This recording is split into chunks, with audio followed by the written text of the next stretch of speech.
Olá, meu nome é Eduardo Starosta e esse é o canal Fora de Curva. Hoje, 30 de dezembro de 2022, penúltimo dia do ano, mas mais importante do que isso, estamos em plena sexta-feira, dia de resumão semanal. E depois vamos bater um papinho a respeito dessa finaleira de 2022. Vamos começar então nosso trabalho, gente. Na segunda-feira, além do quadro que vem por aí, eu comentei sobre dois assuntos. O primeiro dizia a respeito ao talvez o auge naquele momento das guerras de informação e contra-informação sobre a transição de governo. Tínhamos um lado dizendo que não iria ter posse, ainda não houve a posse, mas não vejo nada que impeça o futuro presidente Luiz Inácio da Silva de assumir a sua posição no executivo. E por outro lado, o pessoal aliado, vamos dizer, os mais fanáticos por Lula, queria porque queria colocar o atual presidente que está indo para os Estados Unidos, passar uma temporada lá, queria colocar atrás das grades. Sendo que o principal crime atribuído a ele, que seria de induzir as pessoas a não usar máscara, isso aí é questionável, tem uma pena máxima de 6 meses de detenção e, evidentemente, quem pega 6 meses de detenção pela legislação brasileira, não estou dizendo que ele é culpado, não estou dizendo que ele é inocente, acho que é inocente, mas não estou afirmando nada, mas quem pega 6 meses de cana não cumpre pena nenhuma. Então, gente, sinceramente espero que o quanto antes esses infladores maliciosos de lado a lado cessem suas atividades e deixem as coisas fluírem da maneira como devem fluir. É claro, existe insatisfação de um lado e satisfação de outro. Isso não pode ser reprimido, as pessoas têm o direito de protestar, têm o direito de reclamar, mas dentro de um processo de civilidade. Senão, como eu já falei várias vezes aqui no canal, o que nos espera para 2023 é coisa muito ruim que o nosso país não viveu ainda, chamado guerra civil.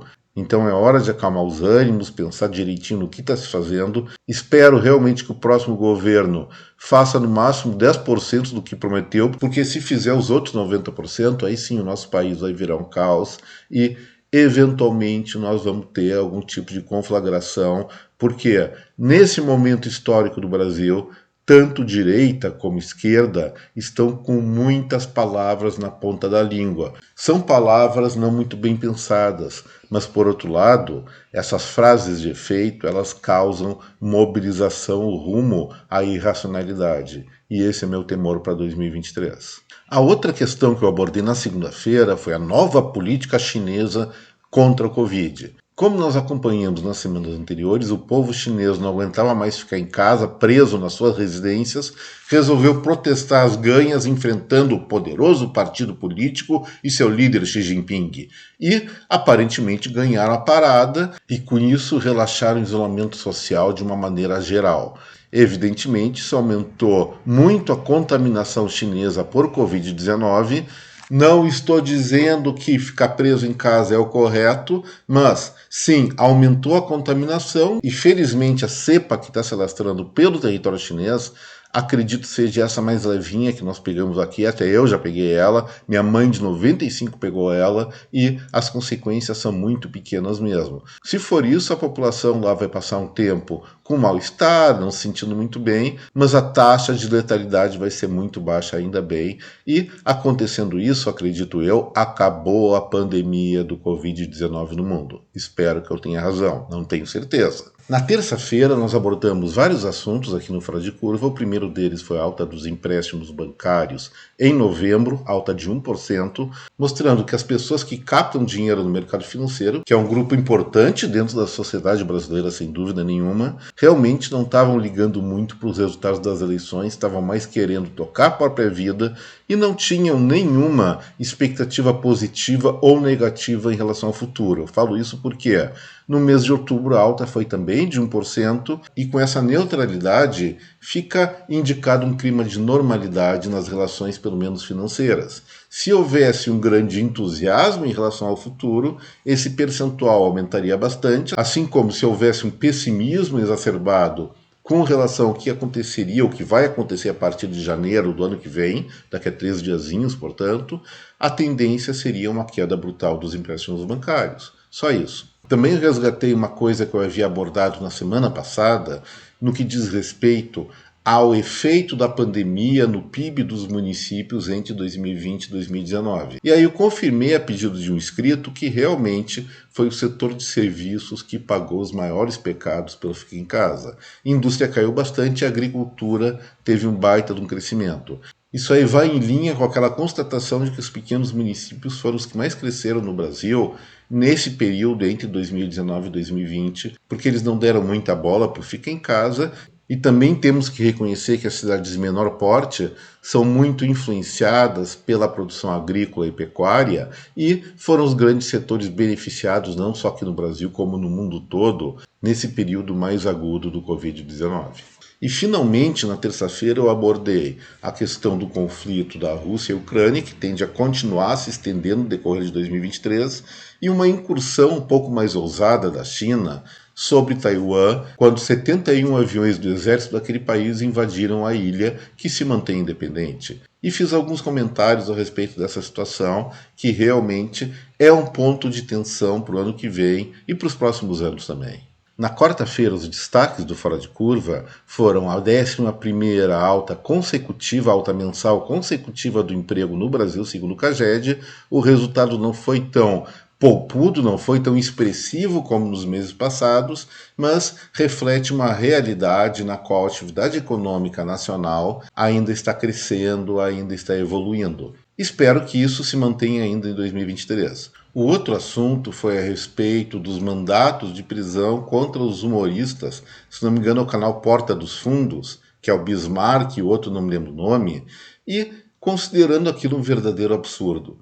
O Brasil passou a prender comediantes porque eles mostraram opinião política diferente das preferências de um juiz do Supremo Tribunal Federal. Aonde nós vamos parar, gente? Espero que essa transição de poder acalme esses radicalismos, coloque o Supremo Tribunal Federal no seu devido quadrado, porque sim, está exacerbando das suas funções, e que o Brasil volte a uma normalidade, a uma estabilidade institucional. Senão, piores coisas devem acontecer no nosso país. Então, meus votos nesse momento é que vocês, meninos e meninas com poder, que vocês tenham um pouquinho mais de juízo no ano que vem, correto? Vamos lá. E finalmente ontem, quinta-feira, eu abordei 3 assuntos no Fora de Curva. O primeiro foi a alta do IGPM menor do que esperada, isso favorece bastante quem tem renovação de contrato de aluguéis. O segundo ponto foi as mentiras novamente identificadas pelos maiores veículos, os principais veículos de imprensa do Brasil, que deveriam ter vergonha de colocar manchetes falsas. Isso disse respeito ao desempenho das contas públicas de novembro, quando eles falaram que o Brasil teve o maior déficit dos últimos 2 anos para o mês de novembro, ou 3 anos para o mês de novembro, esquecendo de falar, pelo menos na manchete, que no contexto do ano é o primeiro período do Brasil nos últimos 9 anos em que nós temos superávit primário. Eles esqueceram de falar que a condução da política econômica do Paulo Guedes, especialmente no que diz respeito ao trato, ao controle das contas públicas, foi primoroso. Quando eu falei isso, muita gente radical, que só quer ouvir o que lhe agrada, ficou muito revoltada. Mas eu acho isso mesmo, acho que o Paulo Guedes é o ministro que vai ficar na história do Brasil como um dos melhores da área da economia. Ele inovou, ele conseguiu reduzir impostos importantes sobre o consumo, especialmente combustíveis, aumentando a arrecadação a partir do crescimento da atividade econômica, e isso pessoalmente é tudo que eu penso. Imposto deve ser mínimo e dentro de uma situação na qual as pessoas paguem por sua renda, por sua atividade crescente, ganhando mais dinheiro e gerando mais recursos para serem redistribuídos, parte deles, é claro, para a sociedade. E não ficar simplesmente sufocando a livre iniciativa no sentido de tirar mais um troquinho e todo mundo empobrece nesse sentido. E o último assunto de ontem foi a respeito da prévia do IBGE, do Censo 2022, sobre a população nacional. A contabilidade feita a esse respeito diz que nós somos 5 milhões de brasileiros a menos do que se esperava. Isso representa 1,5% da população. É um erro importante, mas não existem culpados. Existe sim uma mudança da dinâmica populacional do país nos últimos 12 anos. As pessoas passaram simplesmente a ter menos filhos e, mesmo com o aumento da longevidade, A taxa de natalidade caiu muito, e isso é uma coisa preocupante sim no Brasil. Olha o que está acontecendo em vários países da Europa com queda populacional. Isso impacta muito na força de trabalho e nas questões previdenciárias. Tal situação também ocorre no Japão, China e vários outros países. E essa é uma questão que vai dar dor de cabeça para os gestores brasileiros, talvez não 2023, não 2030, mas logo depois sim. É um anúncio que algo muito sério está para acontecer com a nossa população, e se nós não quisermos partir para a história, que eu acho ainda futurista, de úteros artificiais para gerar mais brasileirinhos, alguma coisa vai ter que ser feita em termos de incentivo da natalidade. Como eu falei, não nessa década, mas na seguinte, seguramente sim. E sobre sexta-feira, gente, eu não quero antecipar muita coisa, porque nós estamos entrando num outro ano com um novo governo, bastante diferente do anterior em termos de pensamento, ideias e até provavelmente de práticas. Mas eu não posso deixar de destacar uma frase dita pelo futuro presidente da Petrobras, Jean Paul Prates. Ele diz o seguinte: política de preços dos combustíveis é assunto de governo, ou seja, deixou de ser assunto de mercado. Acho que isso vai nos levar à encrenca. Espero que não leve, mas acho que vai. Melhor seria manter impostos mais reduzidos do que intervir em preços. Isso, por várias vezes, foi muito ensinado na economia brasileira, latino-americana, em vários lugares do mundo, porque intervenção em preços sempre dá encrenca, sempre dá prejuízo para toda a sociedade. E agora, começando as crônicas do Fora de Curva, eu tenho uma historinha que aconteceu. Não foi aqui no Brasil, foi na Inglaterra, mas é muito importante, especialmente para aqueles que têm seus bichinhos de estimação. Agora não são donos mais, segundo as novas regras da etiqueta do politicamente correto, são tutores. Mas será que esses bichos querem ser tutoriados? Um cachorro lá na Inglaterra, certamente não. Os donos dele, os tutores dele, foram dar uma voltinha num pub na véspera de Natal. O pub é os bar deles, que tem umas cervejas muito boas, por sinal. Eu recomendo a cada um que vá para a Inglaterra, especialmente para Londres, entre num pub e tome um pint de uma boa cerveja. Mas eles foram lá encher a cara fora de casa e o cachorro ficou sozinho, revoltado. Não me levaram ele para tomar cerveja. O cachorrão Starosta também. Sempre quando eu saio para tomar cerveja tem que levar o cara junto e ele enche o saco, bebe demais o bicho. Mas o cachorro lá sozinho, não tinha nada o que fazer, resolveu achar coisas para se distrair, como um secador de cabelos que estava desligado. Ele, com toda a sua habilidade mecânica, até falar em habilidade de cachorro, eu vi um vídeo sensacional no YouTube esses dias de um cachorro ficando sobre duas patas, acionando aqueles bebedor que tem e tomando a própria água de forma autônoma. Eu não vou beber naquele bebedouro, mas quem tem estômago mais forte pode fazer isso. Mas retomando agora a história do cachorro inglês. Ele, como eu falei, não tinha nada para fazer, se meteu a brincar de mecânico de secador de cabelo, ligou o bicho. Quando ligou, tomou aquele sustão, saiu correndo. O aquecedor do secador de cabelo começou a esquentar, esquentar, esquentar, esquentar. Devia estar em cima de um sofá, de uma mesa com toalha. Pegou fogo na casa. Moral da história: não culpem os cachorrinhos que fazem aquela carinha de inocente quando fazem arte. Levem eles junto para tomar seu trago na rua, porque senão eles vão sim aprontar. Isso também inclui gatos, passarinhos e papagaios. E a outra questão não é mais na Inglaterra e Estados Unidos, diz respeito a um senhor que se sentia meio inseguro na sua casa. Medo de assalto, criminalidade em alguns locais dos Estados Unidos também anda em alta. E aí ele mora no Colorado, no estado do Colorado, resolveu comprar uma proteção de porta. E aí fez a encomenda do protetor de portas pela Amazon, que também é um forte varejista aqui no Brasil, e chegou o seu mimo um pouco antes do Natal. E ele esperava alguma coisa eletrônica. E aí não tinha nada de eletrônico, nada de proteger trinco de porta ou janela. Recebeu o que realmente protegeria ele de fato, segundo várias visões de vida. Ao invés do equipamento, como eu falei, o sujeito abriu o pacote, lá dentro tinha uma grande espingarda calibre 12. Será que ele vai trocar o produto ou está convencido de que a melhor maneira de se proteger contra invasores indesejáveis é mandar bala mesmo. Isso aí varia de acordo com a versão de cada um. Eu pessoalmente não sou contra o porte de armas, apesar de não pensar em ter uma, porque realmente sou muito trapalhando. Eu ficaria com um protetor mais eletrônico. O que vocês acham? A gente agora, fazendo umas crônicas mais curtas, só tinha 2 assuntos mesmo, porque última semana de ano não acontece nada pelo mundo, nada de muito significativo, mas vamos pensar um pouquinho, gente. Está finalizando 2022, acho que nós tivemos aqui no Brasil e no mundo também um ano muito difícil. Vamos refletir um pouquinho mais, acho que foi um triênio muito difícil em função do Covid e suas consequências, mas aparentemente essa é uma situação que está sendo vencida e nós temos a grande possibilidade de fazer um 2023 com menos problemas que foi esse triênio que passou.